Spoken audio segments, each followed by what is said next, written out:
Պարոն Մկրտչյան, նախ երկար չեմ խոսի, փորձեմ կարճ ձևակերպել հարցս։ Հարցս վերաբերվում է Արցախցի մեր քույր եղբայրներին բռնի տեղահանված այն աջակցության ծրագրին, որ ֆինանսական, որ կար այդ 40+10-երի հետ կապված, այդ խնդիրը ակտուալ է, ես էլ հանդիպումների ժամանակ էլի մեր բազմաթիվ հայրենակիցներ ուզում են հասկանալ այդ ծրագիրը այսուհետ այդ որ ժամկետը լրանա նորից էլի գործելու է թե չէ, ես նաև ուզում եմ փոխանցել իրենց մտահոգությունը առայն, որ եթե դա չլինի, մեծ թվով արցախցիներ ստիպված կլինեն արտագաղթելու Հայաստանի Հանրապետությունից, իրապես իրենց համար սա կենսական նշանակություն ունի եւ դուք պետք է դա անպայմանորեն հաշվի առնեք, եւ նաև ուզում եմ ասել, որ այն դիմումները, որ ուղղվել են սոցիալ նախարարություն, ես ուզում եմ մեկ անգամ նորից էլի հիշեցնել, որ բազմաթիվ դիմումներ եմ ես անձամբ ուղարկել ձեզ 3000-ից ավելի եւ ուզում եմ նաեւ այդ առումով իմ գոհունակությունը հայտնել, որովհետեւ մեծ մասամբ այն մարդկանց խնդիրները, ում որ բարձրացվել են, լուծում են ստացել տարբեր խնդիրների հետ կապված։ Եվ սա շատ կարեւոր է։ Երկրորդ հարցս վերաբերվում է մենք խոսեցինք դեմոգրաֆիական խնդիրների մասին, երկու շատ կարևոր հարց կա, որ մենք պետք է հասկանանք։ Առաջի հարցը դա այն է, որ եթե մենք ուզում ենք, որ այդ խնդիրը լուծվի, մենք պետք է ունենանք բազմազավակ ընտանիքներին վերաբերելի կարգավիճակ, այսինքն պետք է ունենանք մինչև հիմա, եթե չեմ սխալվում, կարգավիճակ չկա։ Ես սրա մասին մի քանի անգամ ասել եմ, գործընկերս սրա մասին,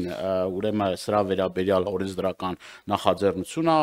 ունեցել եւ կարծես թե այս հարցը չի լուծվում։ Երկրորդը, էլի այդ թեմայի հետ կապված, նորից էլի առաջարկություններ ենք ներկայացրել, հատկապես սահմանամերձ գյուղերում, ուրեմն ծնելիության հետ կապված, օրինակ, եթե ընտանիքները չեն կարողանում երեխա ունենալ, աջակցեն, որպեսզի այն ծախսերը, որ կա, որ մարդը չի կարողանում հոգա եւ դրա պատճառով իր ընտանիքում ավելացում չի լինում, այսինքն խնդիրներ կան, տարբեր տիպի էկոյի հետ կապված եւ էլի խնդիրներ կան, այսինքն կառավարությունը, եթե չեմ սխալվում, մեկ անգամ այդ խնդիրը վերցնել է իր վրա, երկրորդ անգամը պրոբլեմա դրա համար մենք առաջարկություն ենք ներկայացրել, էլի մինչեւ հիմա ոնց որ 2 տարի է այս խնդիրի բարձրացվում, այլ այդ խնդիրը չի լուծում։ Այսինքն մենք ունենք աշխատանքներ արվելիք, որ պետք է անենք այդ աշխատանքները։ Հիմա ասում ենք դրսից մարդ գա, ստից գանդերից գա։ Մենք այդ աշխատանքները ինչի չենք անում օրինակ, ինչի չի այդ հարցը տեղից շարժվում։ Ի վերջո մենք դրան պետք է փող չխնայենք, էլի գոնե այդ այն հարցն է, որ անվտանգության հետ զուգահեռ պետք է ունենա կարգավիճակ։ Օրինակ ինձ մի քանի օր առաջ դիմել է մեր հայրենակիցներից մեկը, որը 7 երեխա ունի։ 7 երեխա ունի եւ անչափահաս եւ եթե չեմ սխալվում, մոտ պետությունից ստանում աջակցություն մոտ 100 քանի հազար դրամ։ Այսինքն սա խնդիր է, էլի։ Մենք ի վերջո այս հարցը պետք է լուծենք, թե չլուծենք, թե սենց թողենք տարիներով գնա ու չլուծված մնա։ Երկար կարելի է խոսած, բայց այս հարցին պատասխան։ Շնորհակալություն, պարոն Դանիելյան, ձեր վստահ եմ այս հարցերը այլ կերպ կլիներ, այլ ձևակերպումներ կլիներ, եթե դուք մասնակցած լինեիք ռորթակցության ռազմավարության հաստատմանը նախորդած, այդտեղ բազմաթիվ հանրային քննարկումներ են եղել, բայց մենք առիթ կստեղծենք, որպեսզի դուք առաջիկայում մենք վստահաբար առիթ կունենանք կրկին խոսելու, ինչ եմ ասում, որովհետև տեսեք, այնտեղ մի բան են լավագույն ցանկություններով առաջնորդվելը եւ այսպես ականջահաճո առաջարկներ անելը, մեկ այլ բան է նստել եւ աշխատել թվերի հետ, աշխատել վերլուծությունների հետ, փաստերի հետ եւ հասկանալ, թե օրինակ որ մի ծրագիր իրականացնելուց մենք ինչ արդյունք ենք ունենալու, երկրորդ իրականացնելուց ինչ արդյունք ենք ունենալու։ Հայաստանի Հանրապետության կառավարությունը առաջնորդվելու է այն փաստաթղթով, որը որ հաստատվել է կառավարության կողմից եւ որը որ բավականին ներառական քննարկումներով է գնացել։ Բայց մենք չենք զլանա, կկազմակերպենք հատուկ էլի քննարկում, կներկայացնենք, ես ձեզ խոսք եմ տալիս, ձեզ կհրավիրենք, կներկայացնենք զբաղվածության ռազմավարությունը ու կհասկանանք այնտեղ, թե մենք ինչ խնդիրներ ունենք եւ այդ ինչ խնդիրներ ենք լուծելու։ Ձեր ասած բոլոր հարցերի վերաբերյալ են, որ ձեզ ասում եմ, մենք ունենք 100-ից ավել, շուրջ 190 եւ ավել ծրագրեր, միջոցառումներ, որոնք որ իրականացնելու են եւ ըստ անհրաժեշտության, ըստ առաջնահերթությունների, մենք ամենատարբեր ծրագրերն ունենք, որ պետք է իրականացնենք, բայց առաջնահերթությունները կառավարությունը կորոշի, թե որը երբ է իրականացնելու։ Հիմա դուք մի կողմից խոսում եք բազմազավակ ընտանիքների մասին, ես ձեզ կարող եմ փաստեր բերել, որ մեր բազմազավակ ընտանիքների 80 եւ ավել տոկոսը ծայրահեղ աղքատության շեմի մեջ են։ Ինչի համար, որովհետեւ դիտարկվել է տարիներ շարունակ, որ օրինակ 6-րդ, 7-րդ, 5-րդ, 8-րդ երեխան նրա համար է, որպեսզի ֆինանսական եկամուտ ապա։ Շատ լավ, դուք եք ասում լավ է։ Շատ լավ նայվում է։ Իսկ դուք գիտեք, որ օրինակ տարօրինակ այդ երեխաներն ունենում են թեժ սնուցման խնդիր, այդ երեխաներն ունենում են տարբեր խնդիրներ, այսինքն, բայց հանկարծ նույն ստատիստիկան, երբ որ ուսումնասիրում ենք տենդենսներ, տեսնում ենք, որ այստեղ մենք խնդիր ունենք առաջինից երկրորդ երեխայի որոշման կարող է այստեղ 5 տարի տևել։ Միգուցե պետք է պետական աջակցությունը ավելի շատ ուղղորդել խթանելու համար երկրորդ երեխան, չգիտեմ, երրորդ, այստեղ մենք շատ ծրագրեր ունենք մշակած, ուսումնասիրած, փաստերի վրա հիմնված, որ մի բան է ուղղակի ականջահաճո հայտարարություններով փորձենք ինչ-որ խնդիր լուծենք, մի բան է, երբ որ մեր ունեցած հնարավորությունները ֆինանսների մասին չի։ Ես ձեզ օրինակ բերեցի, որ շատ ու շատ հարուստ երկրներ տասնապատիկ, հարյուրապատիկ, հազարապատիկ ավել են ծախսել այդ լավագույն ցանկությանը հասնելու համար, չի ստացվել, որովհետև դա գործնականում հնարավոր չի եւ գիտությունը, փորձը, պրակտիկան ցույց է տալիս, որ դա հնարավոր չի լինելու։ Պետք է մենք հասկանանք, որն է մեր խնդիրը։ Մեր կարգավիճակը, եթե դուք ինձ ապացուցեք, որ առաջի գործն է մեր ժողովրդագրական խնդիրը լուծելու, ես խոսք եմ տալի այդ կարգավիճակը ձեր ուզած կերպով բերենք ազգային ժողով, ես առաջարկեմ հաստատել։ Եթե դուք կապացուցեք, որ կարգավիճակը լուծելու է մեր ժողովրդագրական խնդիրները, բայց դուք կգաք եւ մենք ձեզ ցույց կտանք մեր ժողովրդագրական խնդիրները, դուք կտեսնեք, թե մենք ինչ խնդիրներ ունենք, որն է մեր առաջնային խնդիրը։ Եկեք պայմանավորվենք, որ այս մասով մենք քննարկում կունենանք։ Լեռնային Ղարաբաղից բռնի տեղանված մեր հայրենակիցների այդպիսի դետալների մեջ, որպեսզի չմտնեմ, ես ուզում եմ այսպես ուղերձի տեսքով ասեմ, որն է մեր մոտեցումը, մեր տեսլականը։ Մեր տեսլականն է ի վերջո, որպեսզի իրենք հնարավորինս մեծ ծավալով ներառվեն, ներգրավվեն մեր տարբեր հանրային կյանքի ոլորտներում։ Դրա համար մենք պետք է նրանց նախ եւ առաջ հնարավորություն ընձեռենք աշխատելու եւ բնակարան ձեռք բերելու։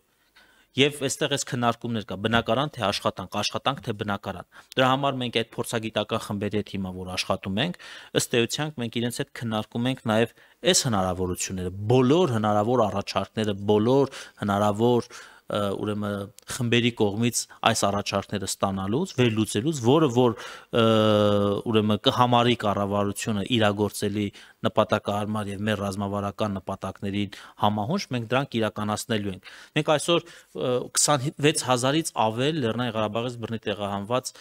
հայրենակիցներ ունենք, ովքեր զբաղված են,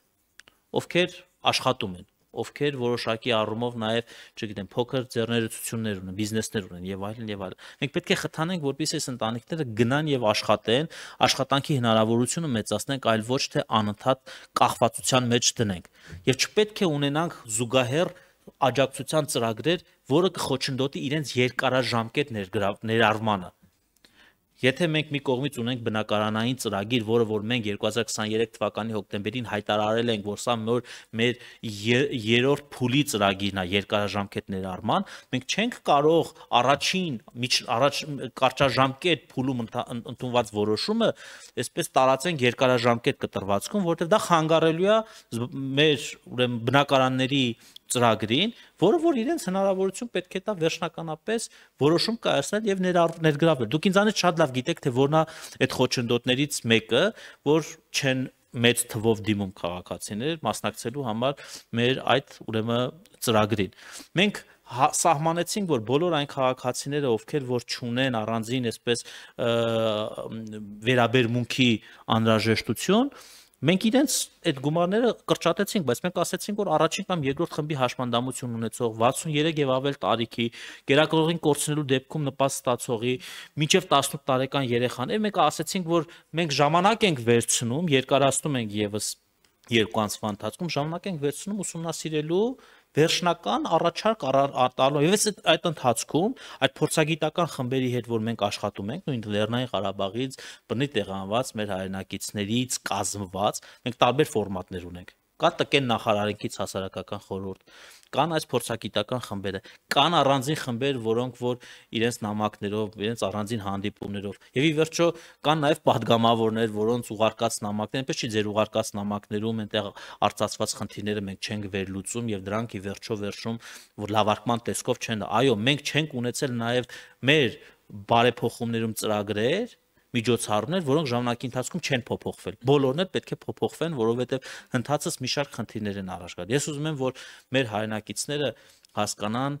ընդունեն, ընկալեն, որ ի վերջո մենք իրենց օգնելու եւ իրենց երկարաժամկետ ներառումը ապահովելու համար ենք այս ծրագրերն իրականացնելու։ Եվ մենք չենք ուզում, որպեսզի այնպիսի վարկագիծ ստեղծվի, որ իրենք անընդհատ պետք է պետությունը իրենց ինչ-որ մի գումարով փորձի իրենց խնդիրները լուծի։ Մենք պետք է ուղղորդենք, օգնենք, մենթորություն անենք, որպեսզի իրենց խնդիրները լուծվի։ Եվ ես ուրախ եմ, որ այս 26000 անձանցից շատ բավականին այսպես պատկառելի թվով նաև աշխատել են միասնական սոցիալական ծառայության հետ։ Ես միասնական սոցիալական ծառայության աշխատանքը չեմ ընկալում իբրև այսպես աշխատանք են ստեղծի ասել են պետք է գնաս այստեղ ոչ իրենք խորհրդատվություն են տվել ուղղորդել են ուղեգրել են հետո այդ ուղեգրումը համեմատել են իր արդեն աշխատանքի վայրի հետ տեսել են որ իրենք աշխատանք են անցել այն վայրում որտեղ որ ուղեգրված են եղել Շնորհակալություն պարոն նախարար պարոն Թորոսյան արձագանքել Պարոն նախարար, ես չեմ ասում, այդ կարգավիճակը ընդունեք, սա խնդիրները ամբողջը լուծվելու է, մենք էլ երջանիկ 2050 թվին 15 միլիոն ենք կլնելու, 5 միլիոն, դից բան ով ասեց, բայց այդ առաջի քայլերից մեկն է ինձ թվում, քայլերից մեկն է, լավ, կարող է դրանից ավելի խելոք 10 քայլ կա, դա 11-րդն է, չեմ իմանում, բայց այդ որ պիտի լի, այդ փաստը, այսինքն բոլոր երկրներում այդ ճանապարհով են ինձ թվում գնացել, ես չեմ պնդում ասածս, բայց գիտեմ որ տարբեր երկրներում կա այդ կարգավիճակը ընդունվել է եւ դա օգնել է դրան Այսինքն դա կոմպոնենտներից մեկն է, էլի, որը կարծում եմ այս ուղղությամբ մենք պիտի անպայման աշխատենք եւ դա որոշակի առումով լուծելու է խնդիրը։ Եթե պարոն Դանելյան, ձեր ասած խնդիրը վերաբերում է արդեն իսկ բազմազավակ ընտանիքների սոցիալական իրավիճակին, դա ուրիշ հարց է, այսինքն իրենց սոցիալական իրավիճակի բարելավումը մի հարց է, բազմազավակ ընտանիքներին կարգավիճակ տալով ժողովրդագրական խնդիր լուծելը լրիվ այլ հարց է Դա լրիվ այլ տիրույթի քննարկելու հարց է, այսինքն մենք մեր անապահովության գնահատման համակարգով անպայման այդ ընտանիքներին նայելու ենք, քիչ առաջ այդ հարցին, երբ որ ես պատասխանեցի, միջին նպաստը ավելացել է, թե չէ, միջին նպաստը ավելին է դարձել նոր համակարգով, կրկնապատկվել է, քան նախորդը։ Մենք այս ընտանիքների համար, այս կյանքի դժվարին իրավիճակում հայտնված, որոշակի խոցելի իրավիճակում հայտնված ընտանիքների համար ունենալու ենք ծառայությունների փաթեթներ, երբ որ մենք կունենանք արդեն բավարար չափի տվյալներ եւ այս պիլոտային տրամաբանությունից դուրս եկած կլինենք եւ տարածված կլինի։ Դա ուրիշ հարց է, դա ժողովրդագրական խնդիր չլուծելու մասին է, ոչ թե դրանով մենք ժողովրդագրական խնդիր ենք։ Իսկ եթե մենք անընդհատ ուղակի առանց այդ ընտանիքներին համապարփակ ուսումնասիրելով խրախուսենք, որ անընդհատ 7-րդ, 8-րդ, 9-րդ երեխաներ ունենք, ես նայում եմ ինչ ունենք մենք հիմա։ Համաձայն մեր տվյալների, մեր փաստական տվյալների, այդ ընտանիքների 80%-ից ավելը գտնվում են ծայրահեղ աղքատության մեջ։ Հիմա մենք լավություն ենք անում, որ խթանում ենք այդտեղ երեխաները բազմաթիվ խնդիրներով մեծանան, հետո ավելի շատ խնդիրների առաջ պետությունը կանգնի, որպեսզի իրենց օգնի այդ իրավիճակից դուրս գալու համար։ Մենք դրա մասն ենք խոսում։ Դա մեր ժողովրդագրության ռազմավարության առաջին հիմնասյունը վերաբերում է ընտանիքների բարեկեցությանը, այսինքն մենք պետք է այնպիսի իրավիճակ ստեղծենք, որպեսզի երեխա ծնվելու որոշումը այդ ընտանիքներում շատ այսպես համոզիչ լինի, որն էլ պետության եւ այդ ընտանիքի համար մարդկային կապիտալի զարգացման համար կարևոր նախապայման է։